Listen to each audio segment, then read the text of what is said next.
नमस्कार मित्रांनो, सुस्वागतम. तू ही रे माझा मितवा या मालिकेच्या आजच्या भागामध्ये आता ही इशू आत येते आणि अंजलीला पाहते आणि विचारते की ताई, अहो तुम्ही कशा आहात? तर अंजली म्हणते की मी मस्त आहे. आणि तू कशी आहे? तर इशू खुशून म्हणते की एकदम बढिया. तेव्हा आता अर्णव तेथेच असतो. अर्णव म्हणतो की ताई, गप्पा करण्यामध्ये वेळ वाया घालू नको. जर ट्रॅफिक लागले तर तुला जाण्यासाठी उशीर होईल. अरे चिंटू, जाते मी घरी लवकर. आणि परत त्याच्याकडे पाहते तर अर्णव तिच्याकडे रागाने पाहते. अंजली म्हणते की सॉरी बर का. अरे जाते अर्णव, इतकी काळजी करू नको. तर आता इशू म्हणते, अहो ताई इतक्या दिवसातून आला, मग चला ना कॅन्टीन मध्ये कॉफी पिण्यासाठी. तर अंजली म्हणते की कॉफी चालेल. आणि लगेच आता अंजली तयार होते. तर आता लगेच इशू म्हणते की अहो ताई, इतक्या दिवसातून आलात, मग ऑफिसमध्ये आल्यानंतर ख्यातीदारी तर व्हायलाच हवी. तेव्हा अर्णव लगेच रागाने इशूला म्हणतो की मला ईश्वरी देसाई पुढच्या नेक्स्ट टाइमचे जे काही मीटिंग आहे तर त्याचे डिटेल्स मला लगेच पॉइंट हवे आहेत. तेव्हा आता अंजली म्हणते की अरे देईल ती. आणि इशूला हळूच म्हणते की चल आपण कॉफी प्यायला जाऊ. तर इशू म्हणते की हो. तेव्हा आता इशू म्हणते की सर्व होल्डर्स रेडी आहे, मी पटकन जाते, ताईंना कॉफी वाजते आणि लगेच घेऊन येते. आणि ताई चला बर का. म्हणून अंजली आणि त्या दोघी लगेच कॅन्टीन मध्ये जातात. तर अर्णव रागाने बघतच म्हणतो की सगळ्या गोष्टीचं ही मुलगी घरगुती कार्यक्रम बनवून टाकते ही मुलगी. त्यानंतर आता ह्या दोघी कॅन्टीन मध्ये येतात. तर आता इशू खुशून अंजलीला विचारते की मला एक गोष्ट सांगत आहे, आज अचानक तुम्ही अशा ऑफिस मध्ये कशा आल्या? तर आता अंजली म्हणते की अगं येथे जवळ गणपतीचं देऊळ आहे, नवसाला पावणारा, आणि त्या देवळामध्ये मी तेथे आले होते आणि त्या देवळाचं आणि या ऑफिसचं एक असं स्पेशल कनेक्शन आहे. तेव्हा आता इशू विचारते की कनेक्शन? तर आता अंजली म्हणते की हो, ज्या दिवशी त्या देवळाची स्थापना झाली होती आणि त्याच दिवशी या ऑफिसचा मुहूर्त होता. आणि खरंच काय छान असा योगायोग आहे ना. तर ते ऐकून इशू इतकी खुश होती. योगायोग आणि कनेक्शन हा खरं तर श्रद्धेचा भाग झाला आणि हे सगळं काही आपल्या मान्यावर असतं. परंतु तुला तर माहितीच आहे की अर्णव हे सर्व नाही मानत सगळं काही. तेव्हा आता इशू मनात म्हणते की हो ना, ते सर किती खडूस आहे हे तर मला चांगलंच माहिती आहे. त्यावरती आता अंजली म्हणते की मला अगदी नीट आठवतं की त्या दिवशी मागे गणेश जयंती होती. अर्णव साठी नसेल परंतु माझ्यासाठी हा दिवस खूप असा स्पेशल आहे आणि त्या दिवशी मंदिरात येऊन प्रत्येक भक्तांना मी प्रसाद देते. आपल्या कुटुंबातर्फे आणि माझी ह्या गणपतीच्या देवावर खरंच खूप अशी श्रद्धा आहे. तेव्हा आता इशू खुशून म्हणते की अहो ताई, मी सुद्धा गणूबाप्पाला खूप मानते. तेव्हा लगेच अंजली खुश होते आणि हो ना म्हणते. आणि हे बघ, आज मात्र मी येथेच त्या प्रसादाविषयी सांगायला आले होते आणि म्हटलं मी येथे जवळच आले, मग ऑफिस मध्ये सुद्धा जाऊन यावे म्हणून इकडे आले. तर लावण्य आता हे दोघींचं बोलणं ऐकते. त्यावरती आता अंजली म्हणते की ईश्वरी, अगं तुला अगदी मनातील सांगायचं झालं म्हणजे या ऑफिस मध्ये सुद्धा. तर आता इशू लगेच ओळखते आणि अंजली ताई या ऑफिस मध्ये सुद्धा ही मागे श्री गणेश जयंती जर साजरी झाली तर. तेव्हा आता लगेच अंजली म्हणते की हो ना, अगदी मनातील बोलली. तर आता इशू म्हणते की हो ना ताई, खरंच आपल्या या ऑफिस मध्ये मागे गणेश जयंती जर साजरी झाली तर किती बढिया होईल, हो की नाही? तेव्हा ते ऐकून अंजली म्हणते की हो ना. तर इशू म्हणते की हो ना, सगळ्यांना गणूबाप्पाचे आशीर्वाद मिळून जाते. तेव्हा आता अंजलीला अर्णवचं टेन्शन असतं कारण तो तयार होणार नाही हे तिला माहिती असतं. तर त्यावरती आता इशू म्हणते की ताई, फिकर नॉट, तुमचा जर होकार असेल तर आपण गणपती बाप्पा या ऑफिस मध्ये नक्की बसूया आणि छान अशी मागे गणेश जयंती साजरी करूया. तेव्हा अंजली म्हणते की हो चालेल. आणि आजीला सुद्धा आता खूप असा आनंद होईल आणि या बाबतीत तर आजी ही आपल्याच बाजूने असेल. तर आता इशू खुशून म्हणते की हो, क्या बात है, लाव हात. म्हणून अंजली समोर हात धरते आणि दोघी एकमेकींच्या हातामध्ये खुशून हात देतात. त्यावर आता इशू म्हणते की प्या ताई, कॉफी पिऊन घ्या. तर लावण्याला मात्र आता हे सर्व ऐकून खूप असा राग येतो. तेव्हा लावण्य म्हणते की देशी गर्ल आता खूप तर उड्या मारायला लागलेली आहे, त्यामुळे तिचा हा कॉन्फिडन्स मात्र खाली उतरवायलाच हवा. आता नक्की ती अर्णवचे कान भरवण्याचे ठरवते. लावण्य लगेच आता अर्णवच्या कॅबिन मध्ये येते आणि अर्णवला म्हणते की आपल्या ऑफिस मध्ये तर छान असे फेस्टिवल्स आहे. तेव्हा आता लगेच ते काय म्हणतात ते मागे गणेश जयंती. तर अर्णव विचारतो की त्याचे काय? तर लावण्य म्हणते की यावर्षी आपल्या ऑफिस मध्ये मागे गणेश जयंती साजरी होणार आहे. ते ऐकून अर्णव म्हणतो की हॉट. तेव्हा आता लावण्य म्हणते की हो यस. अरे तुला माहिती नाही, मी जस्ट आता चर्चा ऐकली. तर आता अर्णव विचारतो की चर्चा सुचवलं कोणी हे? तर लगेच लावण्य म्हणते की मिस ईश्वरीने, तुझी ती पीए. तर आता अर्णवला राग येतो. अर्णव रागाने उठतो आणि माझ्या ऑफिस मध्ये उत्सव साजरी करणारी ती कोण आहे? लावण्य म्हणते की तिने आता तर आपल्या अंजली ताईंचीच परमिशन काढली, मग तुला कोण विचारणार? तेव्हा मात्र अर्णव लावण्यावर चिडतो आणि लावण्य म्हणते की माझ्यावर का चिडतोस? अरे तिने एकदा तुला विचारायला हवं होतं पण तिने नाही विचारलं. त्यावर आता अर्णव हा भडकावून म्हणतो की काही जरी असले तरी माझ्या या ऑफिसमध्ये मागी गणेश जयंती साजरी नाही होणार. लावण्याला शेवटी तेच असतं म्हणून ती अगदी खुश होते. तेव्हा अर्णव लगेच आता ईश्वरीकडे बाहेर येतो आणि मिस ईश्वरी देसाई तुला मी मीटिंगचे पॉइंट्स घेऊन बोलवले होते ना असे रागाने विचारतो. तर ईश्वरी म्हणते की हो सर तेच घेऊन येत होते मी तुमच्याकडे. अंजली ताईंना कॉफी पाजून तर लगेच अर्णव पुढचे तिला बोलून देत नाही आणि पर्सनल आणि प्रोफेशनल लाईफ वेगळे ठेवायला शिक. जमणार आहे की तुला? तर इशू हो म्हणते. जमेल ना सर? अहो का नाही जमणार? तेव्हा मात्र अर्णव गुड म्हणतो आणि सात्विक फॅशनची सगळ्या सप्लायची तो लिस्ट घेतो आणि ईश्वरीला दाखवतो. मी तुला एक नोटीस मेल केलेली आहे आणि ती आता सगळ्यांना पाठवायची. तेव्हा इशू लगेच म्हणते की हो लगेच पाठवते, मी सगळ्यांना मेल करते. तर आता लगेच अर्णव म्हणतो मेल नाही, रजिस्टर रेडी सगळ्यांना आजच आणि ते पण संध्याकाळी 5च्या आतमध्ये. त्यामुळे तुला PM तर कळत असेल ना? तेव्हा आता इशू बघत असते कारण एक खूप मोठं काम आता मुद्दाम अर्णवने इला दिलेलं असतं म्हणून लावण्याला खूपच आनंद होतो आणि बाकीची जे काही स्टाफ आहे तर इशूकडे बघून हसत असतो. तेव्हा मात्र आता इशू ती लिस्ट चेक करते आणि म्हणते की अरे बापरे, अहो सर हे 1,500 सप्लाय आहेत म्हणून ती ओरडते. तर आता लगेच अर्णव तिला म्हणतो की येथे ओरडायचं नाही. इशू म्हणते की सॉरी सर पण हे कारण इशूला आता खूप टेन्शन येते. इतकी मोठी जबाबदारी त्याने तिच्यावर सोपवलेली असते आणि ते पण इतक्या कमी वेळात ती पूर्ण करून द्यायची असते. अर्णव म्हणतो की हे वेळ फार कमी आहे तुझ्या हातामध्ये आणि जर काम मी दिलेले आहे तर ते योग्य वेळात पूर्ण नाही झाले तर मात्र हा दिवस तुझ्या ऑफिस मधील शेवटचा दिवस असेल. मीटिंग पूर्ण होण्याच्या अगोदर आता मला हे पूर्ण पाहिजे, सुरू होण्याच्या अगोदर.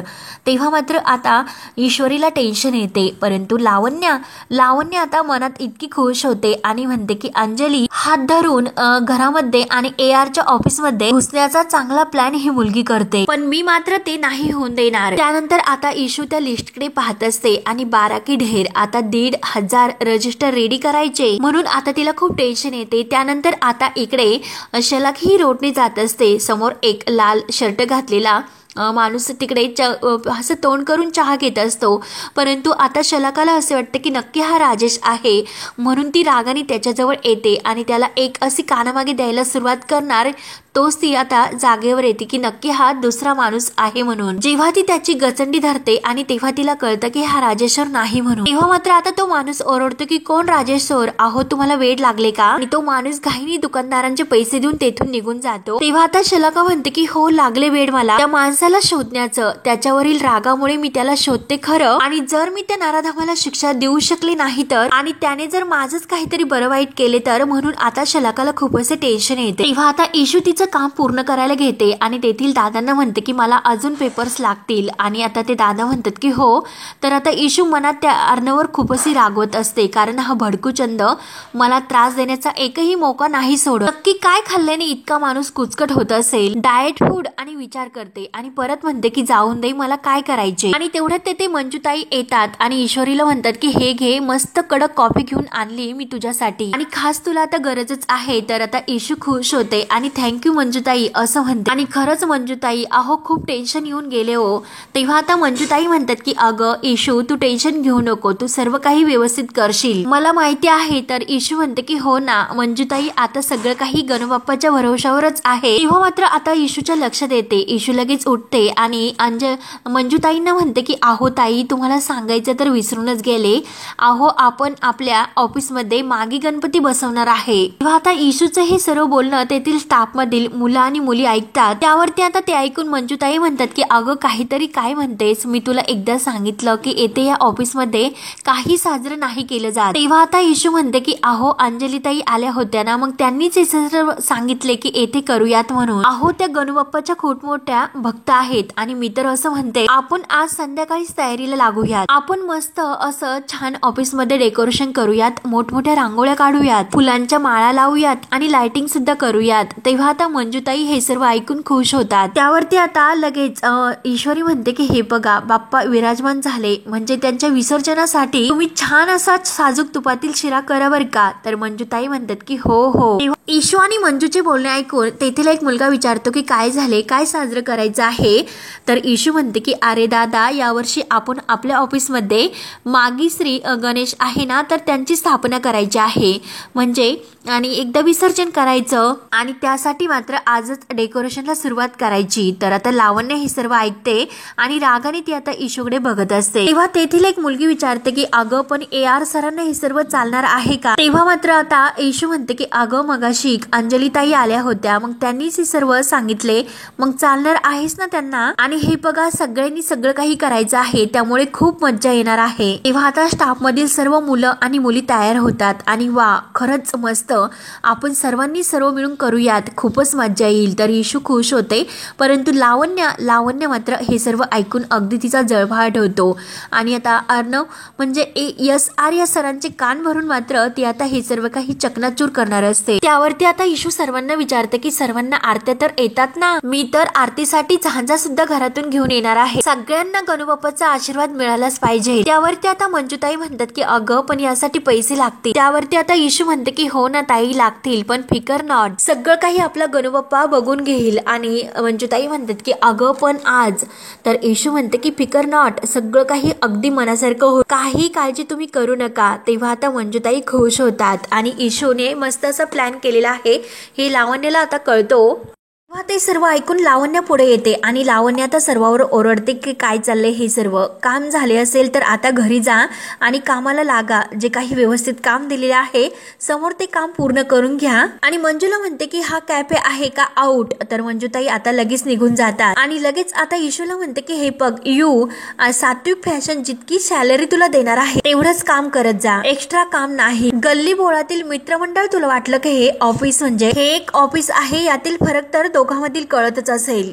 इथे तुला नोकरी टिकवायची असेल तर काम करावे लागेल, गणपती बसून काहीच होणार नाही. तर ईशू अगदी शांतपणे हे सर्व ऐकून घेत असते. लावण्य परत विचारते की AR ने तुला काम दिलं होतं ते पूर्ण झाले का. तर ईशू म्हणते की हो तेच करते. लावण्य रागाने म्हणते की युजलेस, आणि जे काही काम करते जरा फास्ट कर, आणि काय तर म्हणे गणपती बसवायचे. आणि तोऱ्यात आता लावण्य आत निघून जाते. तेव्हा मात्र ईशूला आता खूप असा राग येतो. त्यानंतर इकडे अंजली घरी येते आणि मामाच्या रूम मध्ये येते की मामा अरे आजी कुठे गेली रे, मी तिचा फोन सुद्धा लावते पण फोनच लागत नाही. त्यावरती आता मामा म्हणतात की अगं ती तिच्या मैत्रिणीकडे गेलेली आहे आणि आज पारायण नाही का. तेव्हा आता अंजली म्हणते की हो ना, अरे बरोबर मी विसरलेच होते, अरे तिला एक छान अशी बातमी द्यायची होती. तेव्हा आता मामा हात जोडतात आणि अंजलीची गंमत करत म्हणतात की मला दिली तरी चालेल. अंजली म्हणते की मामा अरे असं काय करतो, मी तुला सांगणारच होते. तर अविनाश मामा म्हणतात की मग सांग की. त्यावर आता अंजली सांगायला सुरुवात करते की अरे आपल्या ऑफिसच्या जवळ एक मंदिर आहे, गणपती मंदिर, तेथे आपण स्पेशल अशी पूजा करणार आहोत आणि त्या देवळाचा हा 12वा वर्धापन दिन आहे, त्यामुळे गुरुजी असं म्हणाले आपण 12 जोडप्यांना पूजेला बसूया. तेव्हा अविनाश मामा म्हणतात की वाव वाव खरंच छान उत्तम, अगं मी वल्लभरी आणि तू आणि जावई बाप्पू 2 जोडपी तर आपल्या घरातच झाले, पण जावई बाप्पूंना मात्र कोर्टातून त्या दिवशी वेळ काढावा लागेल. आता अंजली म्हणते की हो ना ते तर आहेत, बघूयात त्यांना जमतं की काय, त्यांना तर काम खूप असते. अविनाश काका म्हणतात की पण मला पूर्ण खात्री आहे की ते नक्की येणार म्हणून, ते नाही म्हणणार नाही, आमचे जावई मात्र देवभोळे आहेत. आणि तेवढ्यात मामी ही भिंती आडून या दोघांचं बोलणं ऐकत असते. तेव्हा मात्र आता इकडे ईशूने ठरवल्याप्रमाणे सर्व काही स्टाफ मधील मुलं आणि मुली या गणपती बाप्पांच्या उत्सवासाठी आपल्याला जमेल तसे काही पैसे देत असतात. काही मुलगी आता 1000 रुपये देते आणि काही एक मुलगा असतो तर तो म्हणतो ईश्वरी मी 500 रुपये देतो, मला जमेल तसे. त्यावर आता लगेच ईशू म्हणते की दादा हे बघ, तुम्ही 500 रुपये द्या किंवा 5 रुपये द्या, तुमची इच्छा असेल तर तेवढे द्या, अजिबात अशी कंपल्सरी नाही. तेव्हा मात्र आता तो दादा म्हणतो की अगं खरं तर इच्छा 5000 रुपये देण्याची होती, पण आता ईशू म्हणते की दादा हे बघा पुढच्या वर्षी तुम्ही नक्की देऊ शकाल, ते सुद्धा गणबाप्पाच्या कृपेमुळे. तेव्हा ते ऐकून आता सर्वजण खुश होतात आणि गणपती बाप्पा मोरया असं म्हणतात. तेव्हा आता ईशूच्या लक्षात येते आपलं काम हे 5 वाजण्याच्या आतमध्ये आपल्याला संपवायचं आहे, म्हणून ती घाईने काम करायला घेते. त्यावरती आता इकडे अविनाश मामा अंजलीला म्हणतात की काही म्हणा, मागे गणेश उत्सव हा जोरात साजरा करा. तेव्हा आता अंजली म्हणते की मामा, अरे आता आपण यावर्षी ऑफिसमध्ये सुद्धा गणपती बसवणार आहोत. ते ऐकून मामा तर खुश होतात, परंतु मामाच्या लक्षात एक गोष्ट येते की अर्णव या बाबतीत कसं तयार झाला ऑफिसमध्ये आपल्या, आणि ते कसे शक्य आहे असे मामा विचारतात. तर अंजली म्हणते की अरे हो, आपल्या ऑफिसमध्ये, आणि ती ईश्वरी भेटली होती. तर ईश्वरी मला म्हटली आपण मागे श्री गणेश उत्सव साजरा करूयात म्हणून. तेव्हा ते ऐकून मामा थोडंसं दबकतो. मामा म्हणतो की कल्पना तर उत्तम आहे, पण अर्णवला चालेल का? तर अंजली म्हणते की हो ना, तेच मला थोडंसं टेन्शन आहे, परंतु ईशू जे म्हणत होती की जे काही होईल उत्साहात ती मला सांगत होती, म्हणून मला तिला नाही म्हणताच नाही आलं, कारण जीवावर आलं म्हणण्यासाठी. आणि ती ईशू सुद्धा गणेश भक्त आहे. तर अविनाश मामा म्हणतात की हो झाले का? मग झाले तर यावर्षी मात्र आपल्या ऑफिसमध्ये मागे गणेश उत्सव साजरा होतोय हे दिसते. तेव्हा आता अंजली म्हणते की बघूयात की काय होते ते. आणि आता मात्र जे आपले मामा पुस्तक वाचत असतात, तर अंजली विचारते की काय रे, काय वाचतोस? आणि ते पुस्तक तो अंजलीला दाखवतो. तेव्हा मात्र आता मामी आता हे सर्व ऐकून मनात म्हणते की आजपर्यंत कधीही आपल्या ऑफिसमध्ये हा गणेश उत्सव साजरा झालेला नाही, आणि आता ऑफिसमध्ये गणपती बाप्पा सुद्धा बसणार, म्हणजे अर्णवचा ईश्वरीवर नाही, परंतु त्या इश्यूचा अर्णववर जीव तर जडला नसेल ना. अगोदर घरी येऊन तिने मन जिंकली, आणि आता ऑफिसमध्ये सुद्धा पाय पसरायला सुरुवात केली, आणि हिचे हे आजचे जे काही प्रस्ताव आहे तर ते वाढतच चालले. ही तर आपल्यासाठी धोक्याची घंटा आहे. नाही नाही वल्लभरी, तुला शांत बसून चालणार नाही, तुला काहीतरी करावे लागेल. म्हणून मामी आता पुढचा तिचा प्लॅन करण्याचं ठरवते. तर इकडे ऑफिसमध्ये ईशू आणि सर्व काही मंजुताई आपल्या ऑफिसच्या स्टाफ सोबत आता गणपतीच्या उत्सवाची तयारी करायला घेतात. डेकोरेशनची तयारी सुरू होते, आणि आता ईशू खूप छान प्रकारे हे सर्व करत असते, आणि मंजुताईंना विचारते की कसं वाटतं हे तोरण. तेव्हा आता मंजुताई म्हणतात की खूप छान, एकदम असं रूपच पालटून गेलं ऑफिसचं, हो की नाही असं ईशू विचारते. तर मंजुताई म्हणतात की हो हो. आणि तेवढ्यात मात्र आता तेथे अर्णव येतो. अर्णवला आता हे सर्व बघून आणखीन राग येतो, आणि लावण्य सुद्धा आता अर्णवच्या सोबत असते, आणि ते सर्व बघून आता लावण्याला राग येतो. लावण्य म्हणते की ह्या मुलीने ऑफिसची तर सर्व वाटच लावून टाकली. तेव्हा आता ईशू विचारते की हे सर्व कसे वाटते. तर आता हे बघून अर्णव आणि लावण्य या दोघांना आणखीनच राग येतो. अर्णव रागाने म्हणतो की हे सर्व काय चालले. तेव्हा ईशू म्हणते की सर हे डेकोरेशन कसे झाले, परंतु अर्णव इतका रागवतो, तुला परमिशन कोणी दिली म्हणून खूप असा भडकवतो, आणि तो आता लावण्यावरच ओरडतो की लावण्य मी तुला सकाळी सांगितले होते, पण तरी सुद्धा हे कसे झाले येते या ऑफिसमध्ये. तेव्हा अर्णव इतका भडकतो, म्हणजे रागानेच ते जे काही तोरण वगैरे लावलेले आहे तर ते सर्व तोडून टाकतो. तर आता मंजुताई आणि बाकी सर्वजण अगदी घाबरूनच हे सर्व पाहत असतात. तेव्हा ईशू म्हणते की अहो पण सर. तर आता अर्णव तिला काहीच बोलून देत नाही, आणि सात्विक फॅशनचं ऑफिस आहे, तुला काही गणेश उत्सव तरुण मंडळ वाटलं का? आत्ताच्या आत्ता हे सर्व काढून टाका, माझ्या ऑफिसमध्ये हे सर्व नाही चालणार. तेव्हा आता ते ऐकून ईशूला खूप असं वाईट वाटतं, आणि ईशू ही रडतच आता अर्णवकडे पाहत असते. अर्णव रागाने जायला निघतो, परंतु ईशू ही धावतच म्हणते की सर एक मिनिट. तेव्हा आता अर्णव रागाने म्हणतो तुला जे काम सांगितले होते ते झाले का? तर ईशू म्हणते की केव्हाच झाले. तर अर्णव रागाने म्हणतो की केव्हाच, लगेच घरी जा. तेव्हा ईशू म्हणते की अहो सर, पण अजून मागे गणेश जयंतीचं हे डेकोरेशन. तर अर्णव पुन्हा ओरडतो की तुला ही परमिशन कोणी दिली. तेव्हा आता ईशू म्हणते की सर अंजलीताई म्हणाल्या होत्या. तर आता अर्णव पुन्हा भयंकर चिडतो. माझ्या ऑफिसमध्ये काय करायचे आणि काय करायचे नाही हे मी घरच्यांचा विचार करून डिसिजन घेत नसते. येथे साधा टेबल जरी हलवायचं झाले तर माझी परमिशन घ्यावी लागते. तेव्हा आता ईशू म्हणते की पण सर गणूबाप्पाला कुणाच्याही परमिशनची गरज नाही लागत. तेव्हा आता ईशूचे हे बोलणं ऐकून अर्णवला आणखीन राग येतो. तो रागानेच पाहतो. तेव्हा अर्णव रागाने म्हणतो की मी तुला सांगितलं होतं की माझ्या मनात, माझ्या घरात आणि ऑफिसमध्ये सुद्धा तुझ्या देवाला जागा नाही म्हणून. त्यावरती आता ईशू हसून म्हणते की अहो सर, हे जगच गणूबाप्पाचं आहे, मग तेथे तुम्ही जागेचं तर काय घेऊन बसला. तुम्ही कितीही नाकारले तरी सुद्धा जर त्याच्या मनात असेल नक्की येथे विराजमान होईल म्हणजे होईलच, आणि आपल्याकडून तो सेवा करून घेईल, माझी पूर्ण श्रद्धा आहे. तेव्हा अर्णव म्हणतो की श्रद्धा आणि घाबरट लोक जे असतात ना, स्वतःवर विश्वास नसलेले, त्यांनाही असे श्रद्धा हवे असतात. त्यामुळे मी तुला एकदा सांगतो की माझ्या ऑफिसमध्ये गणपती हे नाही बसणार. तेव्हा मात्र आता सर्व स्टाफ हा अर्णवकडे पाहत असतो, आणि अर्णव पुढे ईशूला म्हणतो की जर असे झाले तर स्वतः तुझ्यासोबत त्याची पूजा करेल आणि जर असे घडले नाही तर तोच दिवस तुझा या ऑफिस मधील शेवटचा दिवस असेल। तेव्हा तरी सुद्धा आता ईश्वरी याचं हे चॅलेंज कबूल करते। ईशू म्हणते की सर अहो आता शिकूनच घ्या की गणेशाची पूजा कशी करायची ते। तेव्हा मात्र अर्णव म्हणतो की ही जी काही तुमची श्रद्धा आहे ना ती काही करत जरी नसली ना तरी ओव्हर कॉन्फिडन्स मात्र लोकांना देत असते आणि जास्त दिवस तुझ्याकडे आता उरलेले नाही। तर ईशू म्हणते की बरं ठीक आहे बघूया। तेव्हा आता सर्वजण अगदी ईशूकडे आश्चर्याने पाहत असतात। ईशू काही घाबरत नसते आणि ती सर्वांसमोर आता अर्णवचं हे चॅलेंज स्वीकारते। गणू बाप्पाची काय मर्जी आहे। तेव्हा अर्णव म्हणतो की मर्जी फक्त आपलीच असते आणि ते तुला सुद्धा कळेल। तेव्हा आता हे ऐकून लावण्य तर खुश होत असते। तेव्हा मित्रांनो हा भाग येथे संपतो। पुढील भागामध्ये ईशू ही घरी येते आणि राजेश आणि नमो या दोघांना म्हणते की मला तुमच्याशी एका महत्त्वाच्या विषयावर बोलायचे होते। तेव्हा आता राकेश म्हणतो की हो बोला। तेव्हा मात्र आता ईश्वरी म्हणते की हो हे बघा माझ्या ऑफिस मध्ये एक बाई काम करता आणि त्यांच्या नवऱ्याने मात्र त्यांची खूप मोठी फसवणूक केली आहे हो। तेव्हा आता राकेश नाव विचारतो की त्यांचं नाव काय। तर आता ईशू खरं बोलून जाते की शलाका पाटील। तेव्हा राकेशला हे ऐकून धक्काच बसतो। परंतु आता अर्णव जेव्हा घरी येतो आणि अंजलीलाच रागवतो की तुला काय गरज होती ऑफिस मध्ये येऊन हे मागे गणेश जयंती साजरी करायची होकार द्यायला। तेव्हा आता अंजली म्हणते की हे बघ मी काही कुणाला तयार केलेलं नाही। तेव्हा अर्णव म्हणतो की अंजली ताई मी तुला शेवटचं सांगतो की तू तिला स्पेशल ट्रीट द्यायची बंद कर। त्यानंतर आता राकेशला हे सर्व काही समजल्यानंतर राकेश ठरवतो की काही झाले तरी शलाका आणि ईश्वरी एका ऑफिस मध्ये काम करायला नको। त्यामुळे तो दारू पीत आता ठरवतो की शलाकाला मात्र हे सर्व सोडून जावे लागेल। म्हणजे आता तो शलाकाला मारण्याचा प्लॅन करतो। तेव्हा आता पुढे काय होतं हे पाहण्यासाठी आपल्या चॅनलला नक्की सबस्क्राईब करत रहा। धन्यवाद।